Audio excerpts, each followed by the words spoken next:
I found out my best friend was sleeping with my fiancée, and she denied it even when I confronted her. Everything was supposed to be perfect. That's what I told myself every day leading up to the wedding. I had the girl, I had the best friend. Life was moving exactly as it should. I was the guy who got it right, who built a life where everything lined up. Perfect fiancé, best friend by my side. The wedding was 2 weeks away, and everything felt like it was falling into place. Or so I thought. I should have seen it coming. Maybe not all of it, but a little part of me knew something was off. Call it intuition, call it me being paranoid, but I was on edge. For some reason, I started noticing little things, small moments where I could see their behavior shifting, like when she laughed too loudly at something he said, or when he looked at her a little too long. It wasn't enough to make me jump to conclusions, but there was a nagging feeling that I couldn't shake. She wasn't as affectionate with me as she had been in the past. And him? He kept pulling away in a way that felt deliberate, as if he was suddenly too busy for me or too distant for no good reason. At first I brushed it off. Nerves before the big day, right? But the more I thought about it, the worse it felt. Then it happened. I was sitting on the couch one evening, scrolling through my phone, trying to ignore the tension bubbling up inside me. That's when I saw them. Him, my best friend, and her, my fiancée, sitting together at the kitchen table. There was no reason for it. I mean, sure, they'd spent time together before, but this was different. Their body language didn't match what they were saying. She was looking at him a little too intensely, and he was leaning in a little too close. I couldn't tell you what exactly it was, but something about the way they interacted made me feel uneasy. I tried to brush it off. Maybe I was imagining things. Maybe I was just nervous about the wedding. But when I went to bed that night, I couldn't stop thinking about it. Tossed and turned for hours, replaying their conversation over and over in my mind. I kept thinking about the way she looked at him, the way he'd smiled at her a second too long. Maybe I was just paranoid, but the feeling in my gut wouldn't go away. The next day, it got worse. I noticed that when I wasn't around, they seemed to spend more time together. She would mention him more often, and he was calling her more than usual. At first, I figured they were just friends. Nothing wrong with that, right? But then I started noticing the small things. The subtle glances, the inside jokes, the way he would always seem to be in the background whenever we were together. The worst part? I couldn't even talk to her about it without feeling like I was overreacting. I didn't want to be the jealous fiancé, but at the same time, I knew something wasn't right. I tried to keep it together, I really did. But as the wedding day drew closer, I found myself more and more on edge.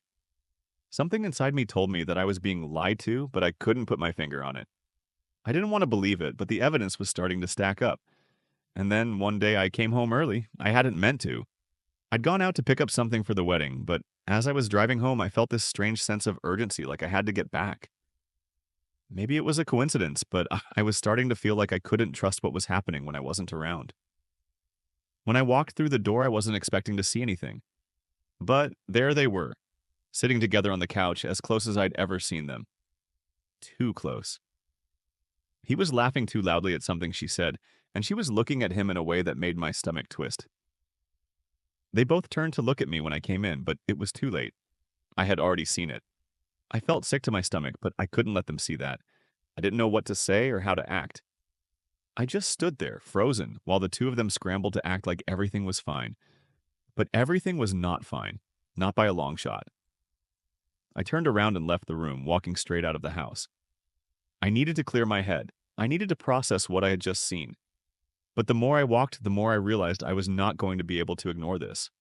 I had seen something. I wasn't crazy. They were hiding something from me, and I knew it. I didn't want to believe it. I really didn't. But it was too much. Too many small things adding up to something I couldn't ignore anymore. Something was going on between them, and it wasn't just some innocent friendship. I walked around for hours. I don't even know where I went. My mind was racing, my heart pounding. I thought maybe I was wrong, maybe I was jumping to conclusions, but everything in me told me I wasn't. I kept trying to deny it, trying to push the thought out of my head, but the truth was creeping in. The truth that I wasn't ready to face, but that I couldn't avoid any longer. When I finally came back, the house was quiet. I should have been relieved, but all I could think about was the way they'd looked at each other, how nothing had felt right. I went to the kitchen, and that's when I saw it, an envelope sitting on the counter. It had my name written on it in her handwriting. Inside, a hotel receipt for a room. Two names. One was hers, the other was his. I stood there staring at it, my hands shaking. My world stopped for a second. My mind went blank. It was all right there, in front of me here. The truth. No more doubt. I wasn't imagining things. I wasn't being paranoid. They had crossed a line. The first thing I felt was rage. Then betrayal. Then something colder. Something numb. I couldn't think straight. I couldn't breathe. I had to confront them. I couldn't wait anymore. I was done. I wasn't ready for it. I thought I could handle the confrontation, but standing there in front of them, my best friend and the woman I was supposed to marry, I felt like I was drowning. I didn't know what I was expecting, but it certainly wasn't this. It wasn't the way they looked at me, almost as if nothing had changed, as if they weren't caught red-handed. I'd taken the hotel receipt, folded up neatly, and brought it with me, though I wasn't sure what I'd do with it yet. Maybe I thought I needed something concrete in case they tried to deny everything. Maybe I thought it'd give me some kind of power, but it didn't. It felt heavy in my hand, like the evidence I had was already too late. Too little, too late. I was already too deep into this shit. I walked into the living room where they were sitting, acting like everything was normal. She was on the couch, scrolling on her phone, and he was sitting next to her just a little too close, laughing at some dumb inside joke they had. I don't know what it was about them, but that small, ridiculous moment was enough to make my blood boil. It hit me then. They weren't even trying to hide it anymore. They weren't trying to keep up the act. Maybe they never cared to, or maybe they just assumed I was too stupid to notice. Either way, I had to say something. I had to get it out. I had to stop pretending everything was fine. I threw the hotel receipt down on the coffee table between us. They both froze. She looked up, her eyes widening just a little, but it wasn't guilt. It wasn't surprise. It was the same look she always had when she was caught doing something she knew I wouldn't approve of. Deflecting, trying to act innocent like she hadn't just handed me the world's biggest betrayal. My best friend was the first to speak, but his words didn't hit like I expected. "What's this?" he asked, like it was just a stupid piece of paper. Like it didn't have any weight, any meaning. Like it wasn't the thing that would crack everything open. "You know what it is," I said, my voice rough. "You two—" I cut myself off, not knowing how to finish that sentence. How do you say what's already been proven? How do you describe betrayal in a way that doesn't sound pathetic? She cleared her throat, and then she said the thing that would stay with me forever. "It's not what you think," she said, her tone soft like she was trying to soothe me, like she was comforting me through some kind of misunderstanding. I stared at her, trying to process her words. "What do you mean, it's not what I think?" I looked at both of them, and they still didn't look guilty. Not even a little. They were just acting like everything was fine. Like this was all just some huge mistake, like we could brush it off and pretend nothing had changed. "Listen, I don't know why you're getting upset," she continued, her eyes flicking between me and him. "We just went to get away for a weekend. It wasn't like that. We were just talking, just spending time together." She shrugged, like she didn't care that I was standing there, already knowing the truth. Just talking? Just spending time together? My stomach twisted. My head buzzed, but I didn't let it show. I didn't want to give them the satisfaction of seeing me break, not in front of them. "You were in a hotel room together," I said, each word coming out slowly, like I was trying to say it as clearly as I could. "A room, not just talking, not spending time together." "What the hell were you doing?" She didn't even flinch, not even a little. "It wasn't what you think. You're just overreacting." Overreacting? I was done. I didn't know what else to say. I didn't know what words could make this make sense. But that was the thing. Nothing made sense. She was standing there denying the obvious, and he was just looking at me like it was all some messed up misunderstanding. "You think I'm overreacting?" I asked, trying to keep my voice steady, but it cracked anyway. "You're sleeping with my fiancé, and I'm overreacting?" I don't even remember what he said. Something about how it was a mistake. Something about how it didn't mean anything. I wasn't listening. I couldn't. I'd been hearing their lies for so long I couldn't hear them anymore. All I could think about was the fact that they were standing there together, lying to my face.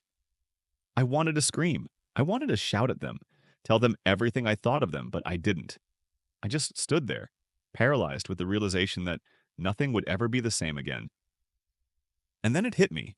The final blow. They both still looked at me, waiting for me to say something else. They were still playing the game. They weren't stopping. They were acting like they hadn't destroyed my life, like they hadn't shattered everything I thought was real. But I wasn't going to keep pretending. I wasn't going to beg them to tell the truth. I wasn't going to let them spin their lies and expect me to swallow them. I turned on my heel and walked out of the room. I didn't say another word. I couldn't. There was nothing more to say. It wasn't like I thought it would be.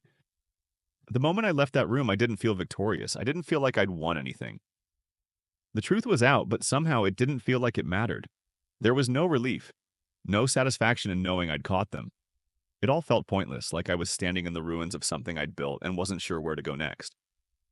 I didn't go back inside. I couldn't. Not right then. I needed air, needed space. My mind was racing, but I couldn't stop replaying everything in my head. The look on their faces when I threw the receipt down.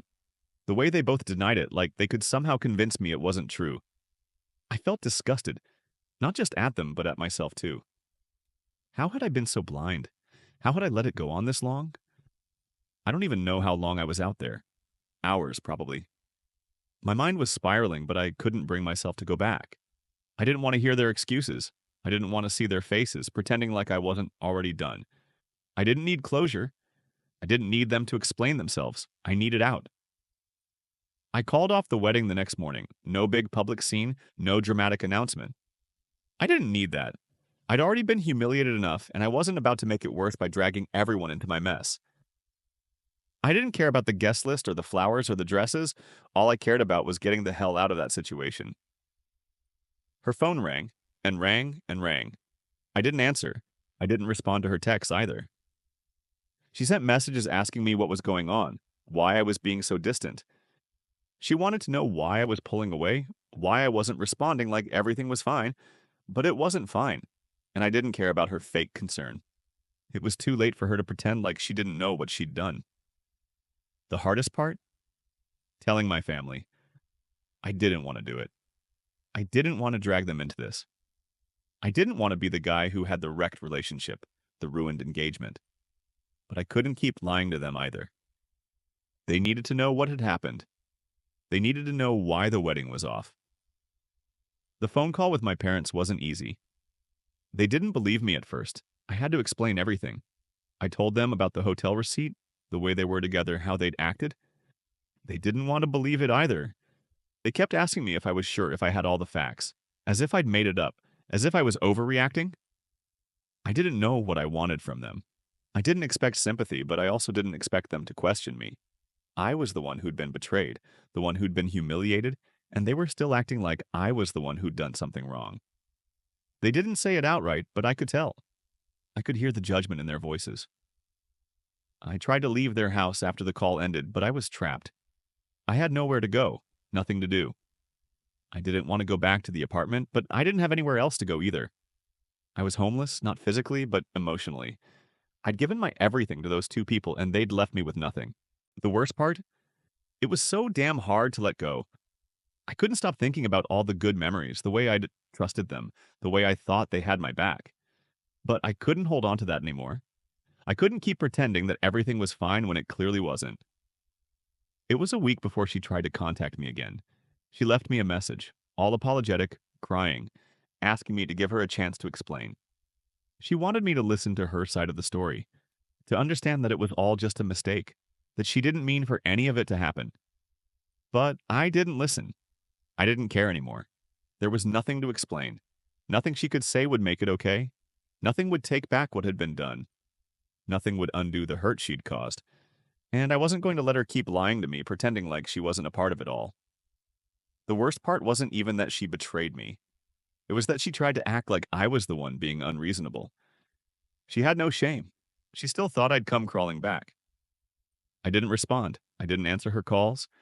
I didn't give her the satisfaction of a reaction. I just kept moving forward, even if it felt like I was walking through a fog. I didn't know what was next, but I knew I couldn't stay where I was. So I packed up the rest of my things and I left. No goodbyes, no apologies, nothing. just gone. And that was it. No big catharsis. No emotional confrontation that made everything feel okay. Just a decision to walk away, to step away from the people who had been the center of my world. It wasn't easy, but it was the only thing I could do. Life wasn't going to be the same anymore. Maybe it wasn't ever going to be the same. But I didn't need them anymore.